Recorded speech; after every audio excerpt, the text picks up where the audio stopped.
Hi guys, we're back with Gas 105 and this is partial pressures part 2. Your homework is the same assignment as Gas 104, and what we were talking about are the two ways to find partial pressures. The first one involved using the ideal gas law, where we use the moles of A to find the partial pressure of A. So we'd always want a Pivner if possible. The second way is using a mole fraction.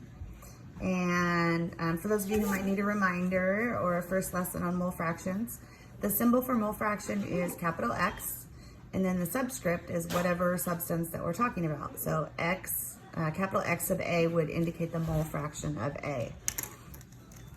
So we're gonna put a little box around this guy right here, and we'll say to find partial pressure of A, we would use mole fraction of A times the total pressure of the system. Okay, so let's first talk about mole fraction. So finding mole fraction. And when you find a mole fraction, you take the moles of whatever substance it is that you're interested in. So in this case, we'll say moles of A, and we put it over the total moles. So it's kind of a misnomer that it's a mole fraction because it's really a mole decimal. It's always going to be a decimal less than 1, because we're taking a piece and putting it over the total. So that's how you find a mole fraction of substance A. And we'll go through that in the example. And then if we want to find the partial pressure of A, we take the mole fraction and multiply it times the total pressure.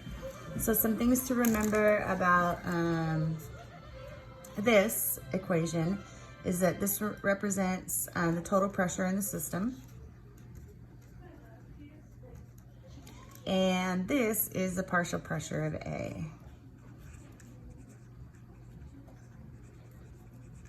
Okay, so partial pressure of A is equal to the mole fraction of A times the total pressure. So let's do an example with this. Sorry that my family sounds are going on in the background. You might hear a dog and Netflix and my popcorn going. Hi, Emmett. Okay, so here's an example. Let's say we have a mixture. Dad, you did a good job. Yeah, you're doing a great job. Of 5 grams of N2 and 6 grams of O2 are in a container at, we'll say 3.65 atmospheres. And we want to know what is the partial pressure of the N2 and what is the partial pressure of the O2 equal to. So we have two partial pressures that we're trying to find. And in this case, we have a total pressure and we have grams or moles, so we can use the mole fraction. So, Emmett. Sorry you guys, Emmett just burped. So we know that partial pressure of N2 is going to be equal to the mole fraction of N2 times the total pressure. The partial pressure of the O2 is going to be equal to the mole fraction of the O2 times the total pressure. So we know this is our P total, and what we have to find, really the challenge of this type of question, is finding the mole fraction of each of these. So of course we're going to take each of the grams and convert to moles. I'm just going to scoot this over just a little bit. We'll take the 5 grams of N2 and convert to moles. And we know the molar mass of N2 at 28.014. And 6 grams of O2, 1 mole, and that's 31.998. And I have to find my calculator. Oh, here it is. So we'll do 5 divided by 28.014, and we get 0.178 moles of N2. And then 6 divided by 6.0 divided by 31.998. And that gives us 0.188 moles of O2. Okay, so now we have the moles and we can set up mole fractions for each of these. And so we're just going to bring this down. Partial pressure of N2 is equal to the mole fraction, which means the moles of the substance.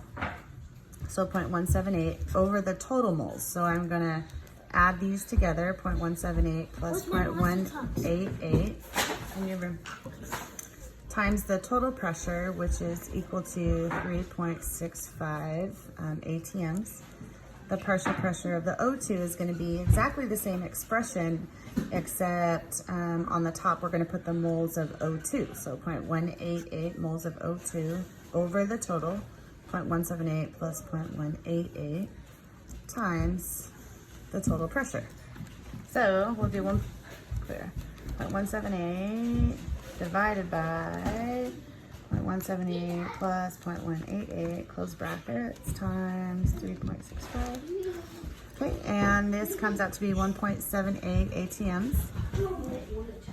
And then we can do 0.188 divided by 0.178 plus 0.188, close brackets, times 3.65. And that gives us 1.87 ATMs. And then just as a really quick self-check, these two should add together to give the total pressure. If we add these together. So let's do that really quick. 1.78 plus 1.87. And that equals 3.65 ATMs. So that is a self-check. And a smiley face, right? Okay, so you should be able to calculate mole fraction and find the partial pressure of each of the gases in a mixture. You can have more than 2 gases in a mixture. The procedure would be the same. You would just have more than one expression for the partial pressures. Or sorry, more than 2 expressions for the partial pressures. Okay, thanks. Hope you guys had a great break, and I'll see you tomorrow. Or Tuesday. Thanks, bye.